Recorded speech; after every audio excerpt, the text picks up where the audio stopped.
Praise Lord Holy Spirit. Happy man who is being Jesus Christ. சந்தோஷமான மனிதன் இயேசுவின் பின்னால். இன்று ஆண்டுடைய வார்த்தை. கர்த்தர் நன்மையானதை தருவார்.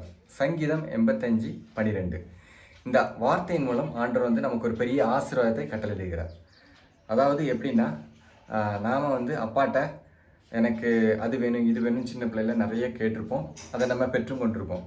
அப்பா நமக்கு எப்பொழுதுமே எது நமக்கு யூஸ்ஃபுல்லாக இருக்குன்னு தெரிஞ்சு அது வேஸ்ட் ஆகாது, இவன் யூஸ் பண்ணுவான் அப்படின்னு தெரிஞ்சு அதை நம்மளுக்கு வாங்கி கொடுப்பாரு. அதே போல் தான் ஆண்டவரும் நமக்கு எது வேணும் எது வேண்டான்னு ஆண்டவருக்கு தெரியும். ஆனால் நம்ம ஆசைப்பட்டு எல்லாத்தையும் கேட்கலாம். அதனால் நம்ம கேட்போம்.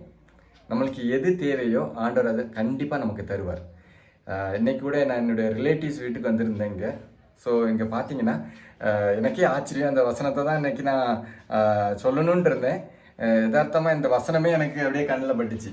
அதாவது, என் நாமத்தினாலே நீங்கள் எதை கேட்டாலும் நான் அதை செய்வேன். இது பார்த்தீங்கன்னா யோவான் 14:14 இருக்குது.